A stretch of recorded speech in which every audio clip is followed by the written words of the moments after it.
요한계시록 제6장 강해 1. 일곱인의 개봉. 드디어 일곱인으로 봉한 말씀을 하나하나 떼시기 시작한다. 지금까지는 내본 것과 이제 있는 일, 계시 1장 19절에 관하여 기록했지만 지금부터는 구세주이신 예수님을 살해한 이후 그 죄과로 인하여 이스라엘 민족과 전 인류에게 필연적으로 나타나게 될 대탕감역사를 예상하지 않을 수 없다. 그러므로 누가복음 21장 22절에 주께서 친히 이날들은 기록된 모든 것을 이루는 형벌의 날이니라 하시면서 예수님 살해 이후에 형벌과 심판의 때가 도래할 것을 예고하셨던 것이다. 하나님은 선민 이스라엘을 택하시고 모세를 보내사 이스라엘 민족을 가나안 땅으로 인도하시면서 그와 같은 선지자 하나를 보낼 터이니 그의 말씀을 들으라고 간곡히 가르치셨다. 신명 18장 15에서 19절.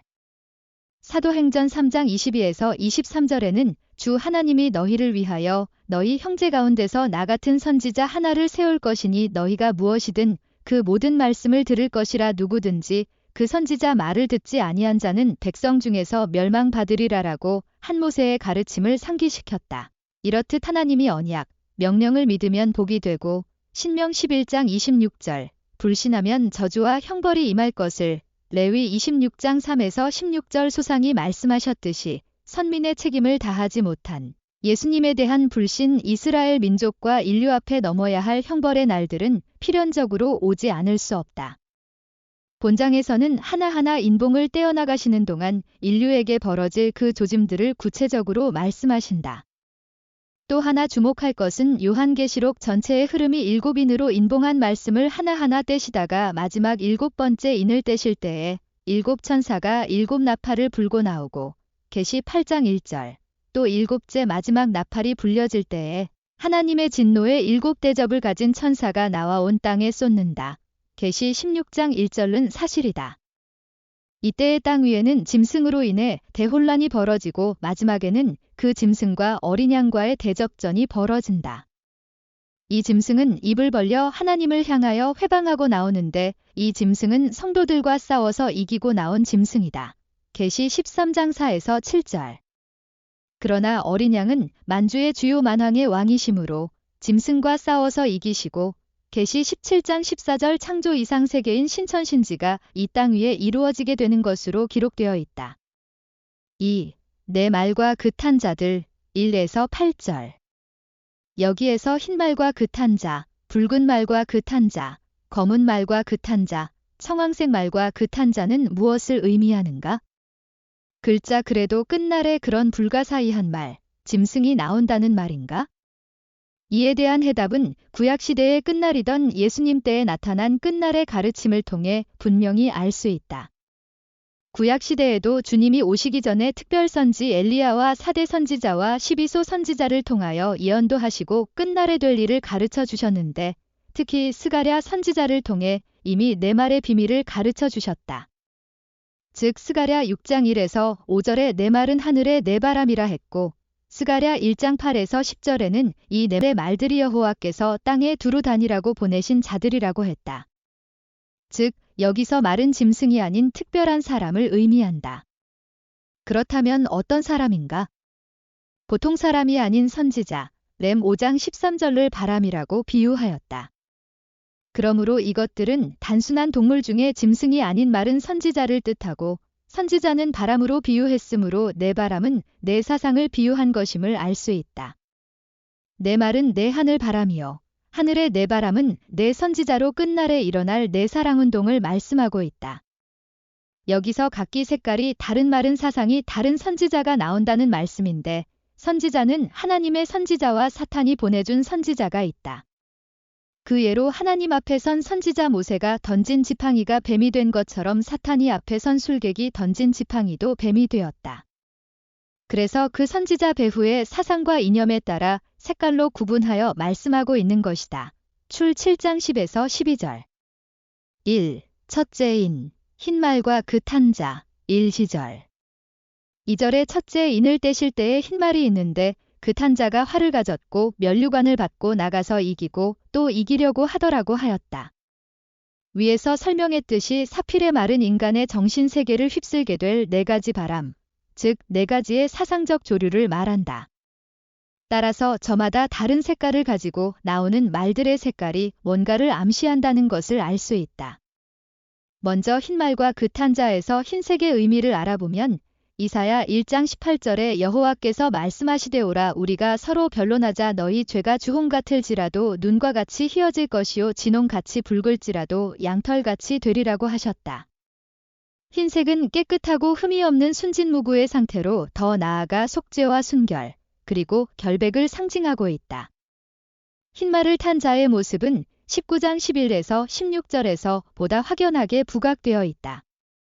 백마와 탄자가 있으니 그 이름이 충신과 진실이라 그가 공의로 심판하며 싸우더라 그 눈이 불꽃 같고 그 머리에 면류관이 있고 또 이름 쓴 것이 하나가 있으니 자기밖에 아는 자가 없고 또 그가 피 뿌린 옷을 입었는데 그 이름은 하나님의 말씀이라 칭하더라. 하늘에 있는 군대들이 희고 깨끗한 세마포를 입고 백마를 타고 그를 따르더라. 그의 입에서 리 한 검이 나오니 그것으로 만국을 치겠고 친히 저희를 철장으로 다스리며 또 친히 하나님 곧 전능하신 이의 맹렬한 진노의 포도주 틀을 밟겠고 그 옷과 그 다리에 이름 쓴 것이 있으니 만왕의 왕이요 만주의 주라 하였더라.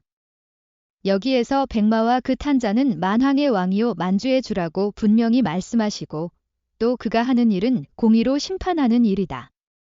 또 그는 하나님의 말씀의 옷을 입었다. 더욱이 하늘 군대들마저 희고 깨끗한 세마포를 입고 그를 따르는데 그 세마포는 요한계시록 19장 8절에서 성도들의 옳은 행실이라고 하였다. 하늘 군대는 물론 성도들임을 알 수 있고 디모데후 2장 3, 4절 그 성도들은 백마를 탄 자가 만왕의 왕이요 만주의 주이기 때문에 그를 따르고 있는 것이다. 그런데 5장 2절의 흰말 탄 자는 19장 11절에 나오는 백마와 그 탄 자와는 의미가 다르다. 19장에 나오는 백마와 그 탄 자는 재림하시는 주님이시고 6장 2절의 흰말과 그 탄 자는 예수님을 가리키는 것이기 때문이다. 그러나 오신 뜻과 목적은 같은 것이어서 같은 흰말, 백마와 그 탄 자로 비유하셨던 것이다. 흰말과 그 탄 자가 활을 가졌다고 했는데 활은 전쟁 무기로서 싸움을 위해 나온 것이다. 시편 46장 9절. 그러면 어떤 싸움을 할 것인가? 고린도후서 5장 18에서 20절을 보면 그리스도는 화목하는 말씀을 주신 분이요 더욱이 그 자신이 화목제물이시다. 또 요한계시록 19장 15절에는 말씀의 검으로 세상을 치리하는 분이라고 말씀하셨고 요한계시록 6장 2절에 예수님도 백마 탄 자 싸워 이기려고 하신다. 이것으로 보아 예수님은 구세주로 오셨지만 불의를 치고 죄를 다스리시며 화목해 하시는 사랑의 전쟁을 하러 오신 분이요 성도들은 그리스도의 좋은 군대이다. 디모데후 2장 3, 4절. 다시 말하면 그리스도는 사랑만을 외치시는 나약한 분이 아니시다. 세상에 오셔서 재창조의 말씀으로 사탄 편의 인류를 하나님 편으로 인도하시고 변화시키는 선한 싸움을 하러 오신 분이고 더 나아가 공의로 심판하러 오신 강한 분이시다. 예레미야 18장 17절에서도 하나님은 역사하시고 심판하심을 바람같이 하신다고 하였다. 그러므로 백마와 그 탄 자, 곧 그리스도의 복음운동도 바람같이 하실 것이고 사탄, 죄악과의 투쟁에서 승리하여 하나님께로부터 받아가지고 나오신 면류관을 명실공히 쓰실 분이시다. 따라서 흰말과 그 탄 자는 기독교의 복음운동을 뜻하며 이런 복음운동이 바람처럼 세계 전역 온 땅에 전파되고 있는 것이자 마태 6장 10절, 18장 18절, 16장 19절, 요한 6장 29절. 그러나 유대민족의 무지와 불신으로 예수님이 십자가에 못 박히고 말았기 때문에 고린도전 2장 8절 예수님은 재림하시어 다시 뜻을 이루려고 오시는 분이시다. 따라서 흰말과 그 탄 자는 주님을 통한 기독교 복음을 뜻한다. 이 둘째인 붉은 말과 그 탄 자 3, 4절. 둘째 인을 떼실 때는 3, 4절의 붉은 말 탄 자는 큰 칼을 받은 자로 그가 하는 일은 땅에서 화평을 제하여 버리며 서로 죽이게 하는 일이다. 그러면 붉은색의 의미는 무엇인가? 성서의 기록을 보면 붉은색은 멸망당할 자의 표시이다. 예레미야 4장 30절. 이사야 1장 18절에 너희 죄가 주홍 같을지라는 표현에서 붉은색은 죄악의 색깔임을 나타내고 있다.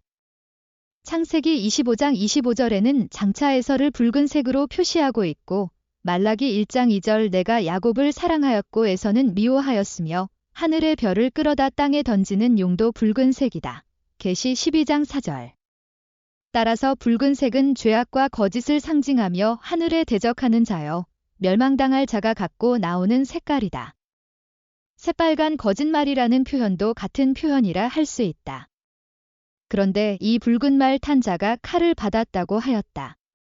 칼은 레위 26장 6절, 예레미야 5장 12절 전쟁이나 사륙에 이용되었으나 사무엘상 17장 57절, 31장 4절, 사무엘하 2장 16절, 다른 한편으로 하나님의 말씀, 곧 진리를 의미하기도 한다. 이사야 49장 2, 에베소 6장 17절, 히브리 4장 12절. 그러니까 칼은 하나님이 사용할 때는 평화나 진리의 도구지만 사탄이 사용할 때는 전쟁이나 사륙의 무기가 되는 것이다. 하나님의 말씀의 검은 악한 자의 죄를 소멸하는 구원의 도구로 사용되지만 붉은 말 탄 자가 받은 칼은 화평을 제하고 서로 죽이게 하는 전쟁의 도구인 것이다. 유대민족이 흰 말과 그 탄 자로 비유된 그리스도를 불신하여 십자가의 죽임으로 말미암아 예수님이 당대에 건설하려 했던 창조 이상의 지상천국, 곧 하나님의 나라가 실체적으로 이루어지지 못하고 영적으로만 이루어지게 되었다. 그 반면에 사탄은 이를 호기로 삼아 총공세를 펼쳐 사탄형의 이상세계 구축을 목표하여 지상에 그 이념을 전파하게 된 것이다. 이것은 참이 아닌 거짓이요 진리가 아닌 허구지만 선민으로 세운 유대민족이 메시아를 불신하고 살해해버리고 배척함으로 하나님도 어쩔 수 없이 사탄의 역사를 허락하실 수밖에 없었다. 이처럼 하나님의 용인하에 인류로 하여금 화평을 제하여 버리고 서로 사륙해 만든 붉은 말을 타고 큰 칼을 받은 자는 변증법적 유물론을 제창하여 하나님을 부정하는 사탄편 메시아형인 칼마르크스의 유물공산주의 운동, 바람인 것이다. 그러므로 사절의 붉은 말 탄 자는 칼마르크스의 무신론에 의한 공산주의 운동을 가리킨다. 그리스도 있는 곳에 사랑과 희생과 봉사가 따르고 사탄이 역사하는 곳에는 그 반대의 투쟁과 사륙과 착취가 있을 뿐이다. 하나님의 실존을 부정하고 무신론에 입각한 사회주의 천국을 주장하는 붉은 공산주의 운동이 출현한 이후 지구상에는 단 하루도 편안한 날이 없는 전쟁과 사륙의 연속이었다. 공산주의 운동은 예수 그리스도를 십자가에 내어줌으로써 생긴 파생물로 요한계시록에서는 재림주님이 오시기 앞서 필연적으로 등장할 것임을 미리 예시해주고 있는 것이다. 3. 셋째인 검은 말과 그 탄 자. 6절. 성서에서는 검은색을 주림의 열기라고 하였다. 예레미야애가 5장 10절에 주림의 열기로 인하여 우리의 피부가 아궁이처럼 검은아이다라고 했듯이 검은 것은 주림의 열기로 생겨난 것이다. 그런데 성서에서는 육신의 굶주림이나 기갈 또는 육신의 죽음이 문제가 되지는 않는다. 오직 영혼의 주림이나 기갈, 영혼의 죽음이 해결되어야 할 문제들인 것이다. 그렇기 때문에 아모스 8장 11절에 주 여호와께서 가라사대 보라 날이 이를지라 내가 기근을 땅에 보내리니 양식이 없어 주림이 아니며 물이 없어 가람이 아니요 여호와의 말씀을 듣지 못한 것이 기갈이라고 하였다. 그렇다. 주림에 있어서 문제가 되는 것은 육신의 주림이 아니라 여호와의 말씀이 없음으로 생겨난 영혼의 주림이요 영적인 고갈인 것이다. 주님께서 나를 믿는 자는 성서의 이름과 같이 목마르지 않고 배에서 생수의 강이 흘러나리라. 요한 7장 38절고 말씀하셨듯이 성서에서는 이처럼 영적인 고갈을 더욱 크게 문제 삼고 있는 것이다. 따라서 검은 말과 그 탄 자의 예시는 인류의 구원을 위해 오신 그리스도께서 십자가에 못 박힘으로써 하늘편 복음운동에 이어 사탄편 유물공산주의 운동이 등장하고 그 이후에는 정신적인 빈곤의 시대가 인류 앞에 도래할 것임을 예언한 말씀이다. 즉 인류는 하나님을 부정하는 공산주의의 등장으로 말미암아 영혼의 양식을 먹지 못하고 물질화되어서 사상적으로나 정신적으로 인간이 가야 할 길을 잃고 허덕일 수밖에 없는 형편에 서게 된다. 여기서 검은 말 탄 자의 손에 저울을 든 것을 그리스도의 복음과 공산주의 사이에서 정신적 빈곤 시대에 갈등하는 인간의 표상을 저울로 표현한 것이다. 이 정신적인 빈곤 시대의 인류는 전 시대의 두 사상의 조류를 새로이 변형시킨 새로운 사상을 찾게 된다. 바로 이때의 하늘편의 신본주의 사상에 맞서 사탄편의 새 사상인 인본주의가 출현하는데 검은 말과 그 탄자는 바로 인본주의 출현을 예시한 것이다. 중세 당시 믿음의 기대를 복고해야 할 중심인물의 위치에 있었던 교황과 국왕들이 불순종함으로 말미암아 아벨형의 히브리 사상, 히브롤점을 지도정신으로 신본주의 부활운동이 일어났으니 이것이 독일의 마틴 루터, 영국의 위클리브, 프랑스의 켈빈 등 당대 신학계 석학을 중심으로 일어난 종교개혁운동이다. 다른 한편으로 가인형의 헬라 사상, 헬러넬점 복고운동이 일어나 신이 아닌 인간 중심의 인본주의를 주도 이념으로 한 문해부흥이 일어난다. 그런데 이 시대의 인본주의를 주조 이념으로 한 헬라 사상, 인본주의 히브리 사상, 신본주의를 지배하는 입장에 서게 된다.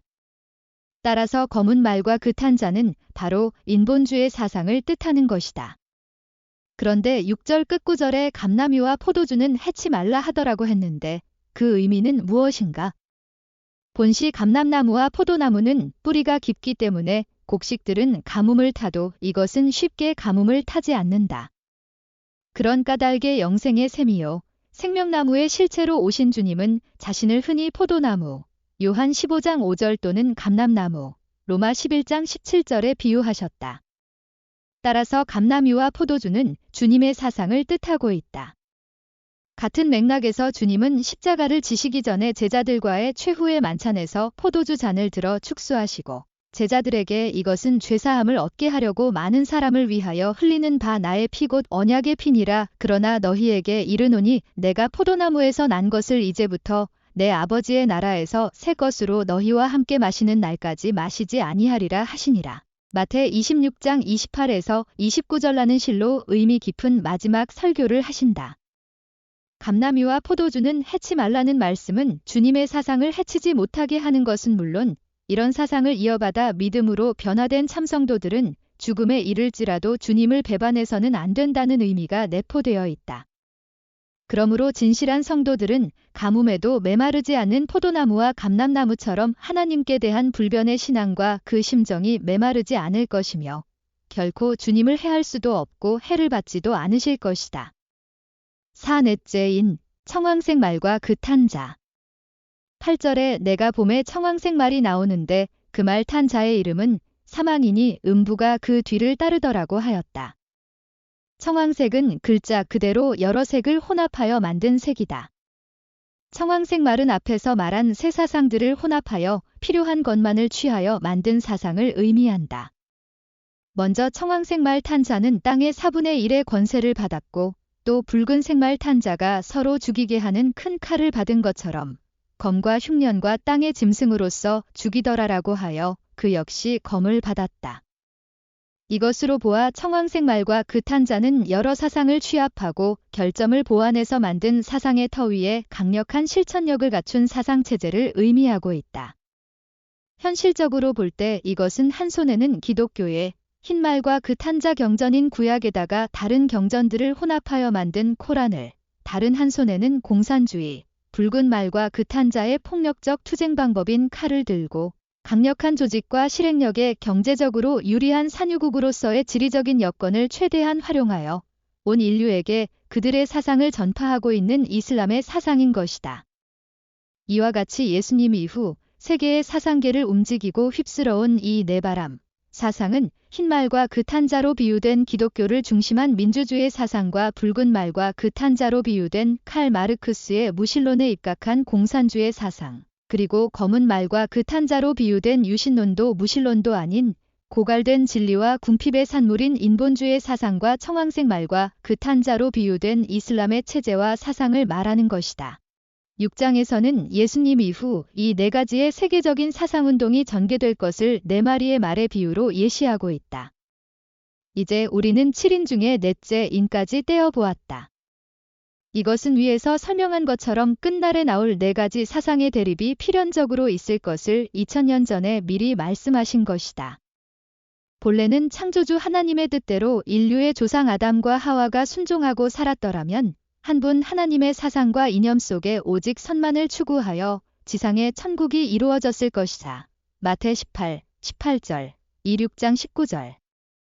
그러나 인간 조상 아담과 하와의 불순종, 창세 2장 16, 창세 3, 6, 7절으로 말미암아 위에서 계시하듯이 대표적인 네 가지 사상이 생기게 되었다. 이 네 가지 사상이 인류의 정신적 지주가 되어 서로 대립하고 투쟁하여 마침내 종교전쟁을 유발하여 비참한 세계가 되어가고 있는 것이다. 그러므로 불순종으로 말미암아 이 네 가지로 갈라진 사상과 이념을 하나로 만들어 오직 하나님의 참사랑의 품으로 이끌어 하나님의 이상세계를 이루려고 오시는 분이 바로 재림주님이신 것이다. 에덴 동산에서 하와를 꿰어 하나님을 배신하게 하고 죄를 짓게 한 뱀, 창세 3장 1에서 5절으로 상징된 사탄은 끊임없이 인간을 참소하고 있다. 인간을 지옥으로 끌고 가던 그들은 인간 세계에 파고들어 영적으로는 사상을 분열시키고 육적으로는 질병과 시기 질투 고집 교만 등 각종 죄악을 유발하여 마침내는 전쟁을 촉발시켰다.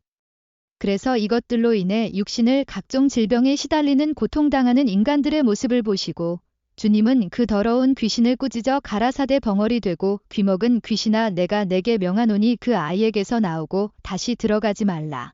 막 9장 25절 하시며 귀신들을 쫓아내고 질병의 고통에서 구해내신 역사가 무수히 있는 것이다. 마태 9장 32절, 17장 18절, 12장 22절, 8장 28에서 34절, 룩 9장 42절. 그러나 이 귀신들은 하나님을 대적한 사탄 마귀들의 앞잡이로서 마귀의 뜻에 따라 하나님이 이루려던 지상천국의 계획과 뜻을 도적질하여 마태 18장 8, 16장 19절 하나님을 부정하고 사탄 마귀를 중심으로 무신론을 내세워 사탄 중심의 이상세계를 이루려 했던 것이다. 하나님은 이들을 용서치 아니하시고 끝날의 심판때에 계시 17장 1에서 14절 음행으로 가득한 큰 바벨론의 멸망을 보여주신다고 했는데 이 바벨론은 계시 18장 2절 곧 귀신의 처소라고 하였다. 이 귀신은 7머리와 10뿔을 가진 짐승으로 표현되었는데 이들은 잠시 동안 나라를 얻고 권세를 얻으리라고 말씀하셨다.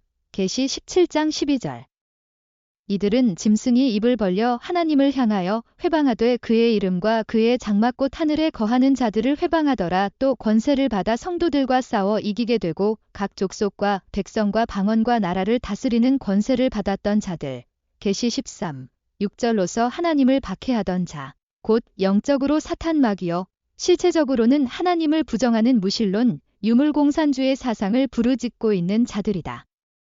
따라서 아담과 하와의 불순종 이후의 역사는 선과 악의 투쟁이요 하늘편과 사탄편의 싸움이 그칠 날이 없는 것이다. 그러나 이들은 아직 나라를 얻지 못하였으나 다만 짐승으로 더불어 임금처럼 권세를 일시동안 받으리라. 계시 17장 12절고 한 바로 그 자들이다. 이제 이들은 나라를 얻기 위해 하나님을 향하여 회방하고 성도들과 싸워 이기고 나온 자들이기 때문에 이 세상 그 누구도 싸워 이길 자가 없다. 종교의 이념과 사상이 하나님의 뜻으로부터 이루어지듯이 무신론은 사탄 마귀의 뜻으로부터 이루어지는 것이다. 이것은 단순히 인간의 뜻이거나 인간의 계획이 아니라 성령에 감동된 성도들이 그 신앙운동을 위해서 순교도 불사하듯이 공산주의자들은 자신들도 모르는 사이에 사탄 마귀 귀신에게 붙들리어 이용당하고 있다는 것을 깨달아야 한다. 그러나 어린 양으로 더불어 싸우려니와 어린 양은 만주의 주시오 만왕의 왕이심으로 저희를 이기실 터이요 또 그와 함께 있는 자들은 곧 부르심을 입고 빼내심을 얻고 진실한 자들은 이기리로다. 계시 17장 14절라고 하였으므로 하나님을 부정하고 하나님의 대적한 사탄의 실체인 공산주의를 하나님의 아들로 오시는 만왕의 왕이신 재림주님밖에 쓰러뜨려 이길 자가 없다. 따라서 끝날에 유물공산주의를 싸워 이기시고 하나님주의 참사랑과 참된 사상과 이념을 들고 나와 실천하는 분이 분명히 메시아여 재림주님으로 오시는 분이시다. 그러나 그는 세상의 몰이해와 온갖 박해를 받으실 것을 예언하셨으니 그러나 그가 먼저 많은 고난을 받으며 이 세대에게 버린 바 되어야 할지니라. 룩 17장 25절라고 하셨다. 예수께서도 불신하는 이스라엘 민족 앞에서 그의 열매로 그들을 알라고 하신 말씀. 마태 7장 16에서 21절을 지금 다시 한번 음미해 보아야 할 때이다.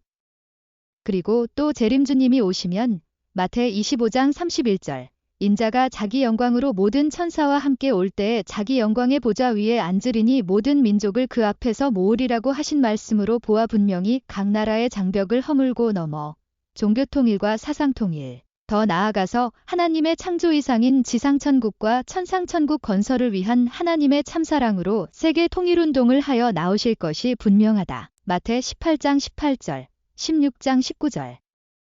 5. 죽임을 당한 영혼들의 신원 6에서 9절. 9절은 한마디로 죽임을 당한 영혼, 순교자들이 가슴에 맺힌 원한을 풀어주기를 간청하고 있는 모습을 기록하고 있다. 하나님의 뜻을 위해 희생하고 죽임을 당한 영혼들은 땅 위에 하나님의 뜻인 지상천국이 이루어진 후에야 마태 18장 18절 천상천국에 들어갈 수 있다.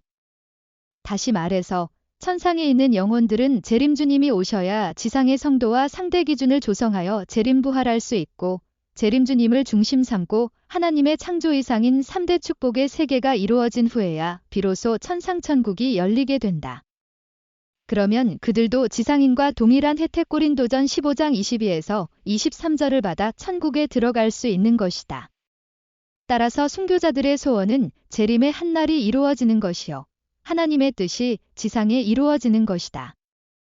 고린도전서 15장 45에서 46에 기록된 바 천사람 아담은 산영이 되었다 함과 같이 마지막 아담은 살려주는 영이 되었나니 그러나 먼저는 신령한 자가 아니요 육이 있는 자요 그 다음에 신령한 자니라고 하였다.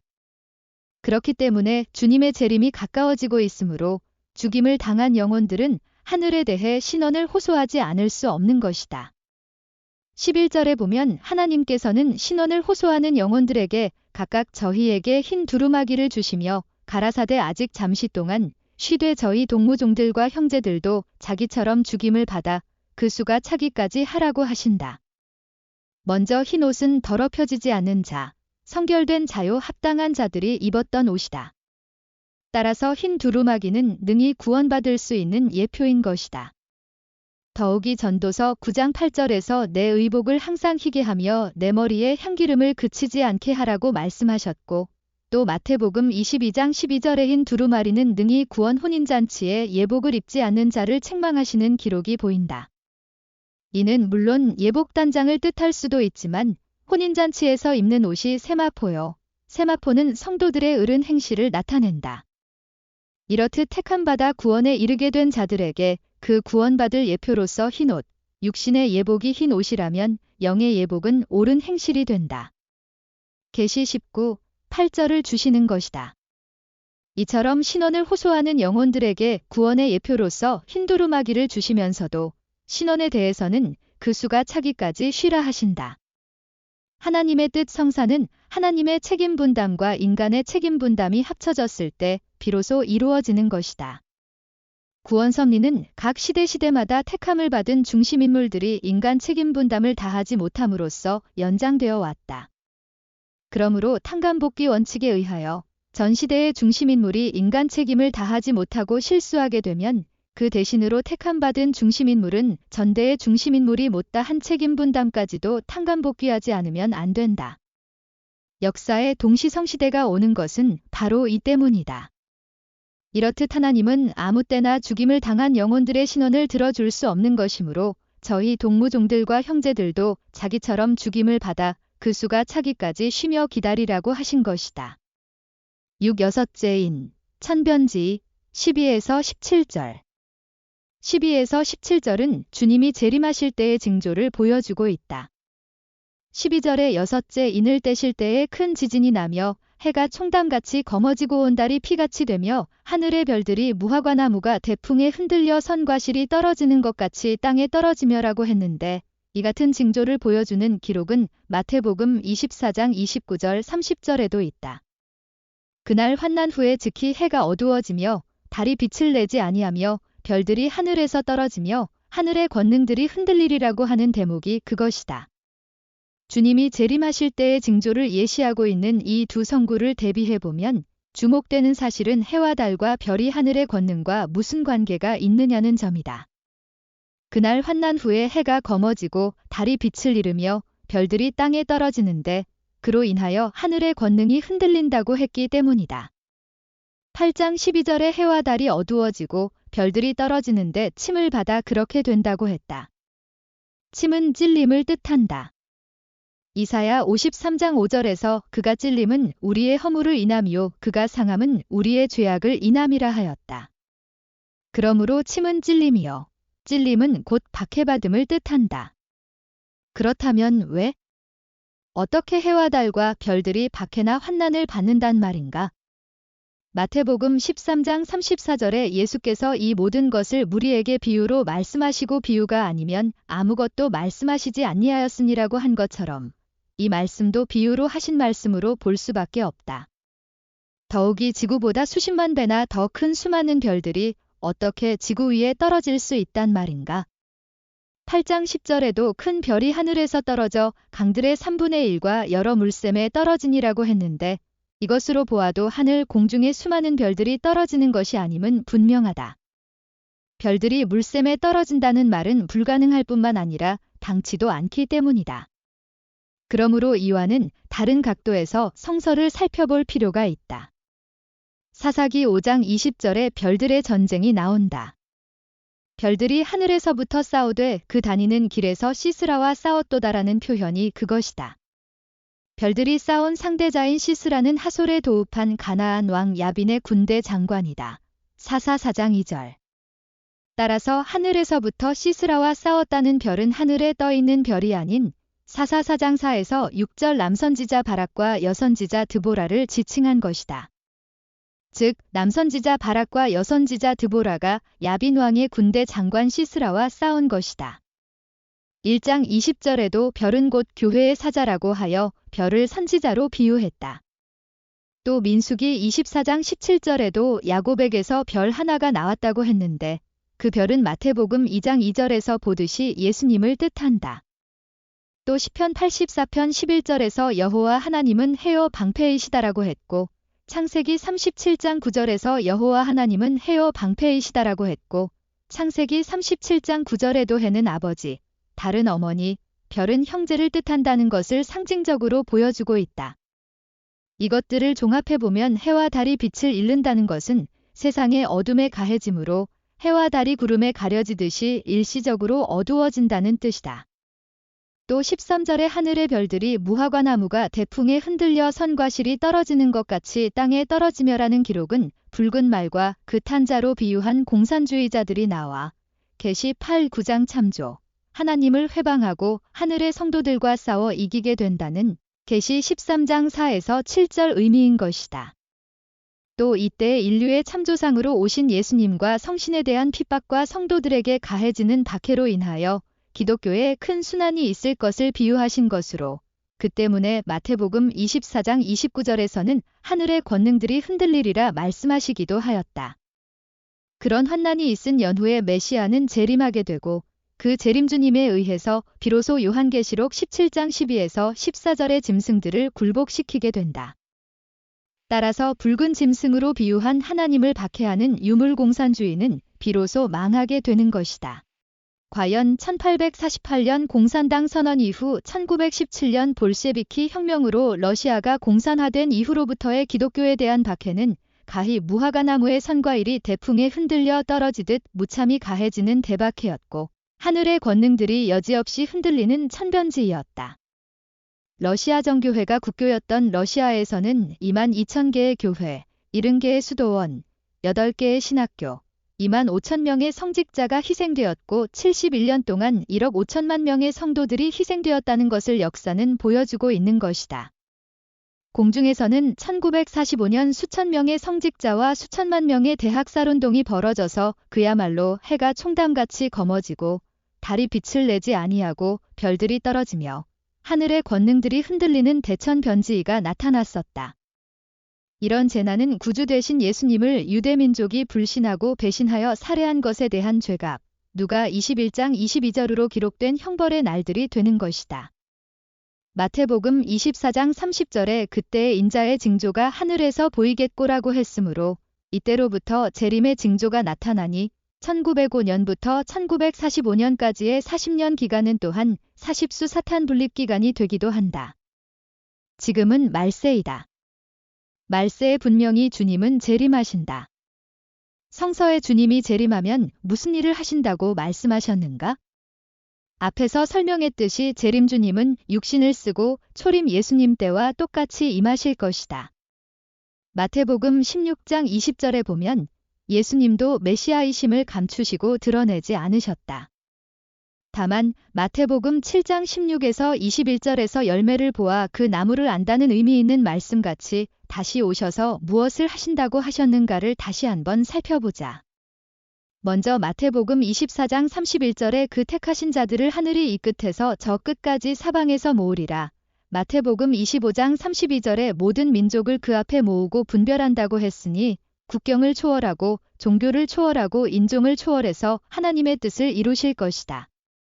각종 종교를 세우셔서 인류를 이끌어 오신 하나님은 계시록 17장 14절에 저희가 붉은 짐승으로 공산주의 어린 양으로 더불어 싸우려니와 어린 양은 만주의 주시오 만왕의 왕이심으로 저희를 이기실 터이요 라고 하시었으므로 하나님을 부정하는 공산주의 사상을 굴복시키고 이제 종교통일과 사상통일을 이루어 세계 인류를 하나님의 참사랑이 넘치는 대가족, 사회의 지상천국으로 인도할 것이다.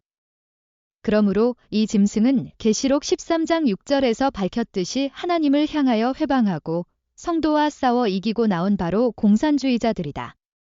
부모를 모르는 자를 금수라고 했듯이 하나님 아버지를 모르는 자는 짐승이다. 그래서 하나님의 뜻을 깨닫지 못하고 예수님을 박해하는 헤로들 여우라고 하시었다. 룩 13장 32절. 그러므로 하나님을 부정하는 공산주의자들이나 그 추종자는 짐승인 것이다. 따라서 공산주의 허구성을 만천하에 공포하고 그들과 싸워 이기고 사상통일과 종교통일을 이루시려 오시는 분임을 가르치고 있는 것이다.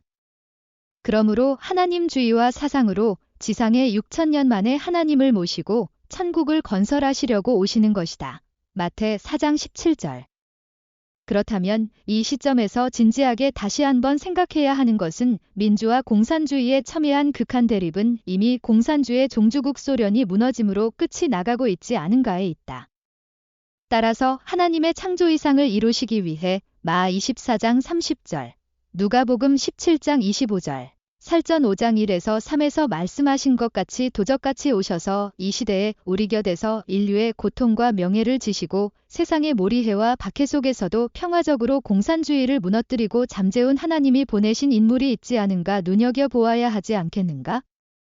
그리고 2000년 전 유대교의 박해 속에서 인류의 죄와 멍에를 메시고 십자가에 고난 받으시는 주님은 종교의 교파 간 갈등과 사상의 대립으로 눈이 어두워 그를 보고도 그 음성을 듣고 있으면서도 편견과 아집에서 사로잡혀 알아보지 못하는 우를 범한 것을 교훈 삼아야 하지 않겠는가?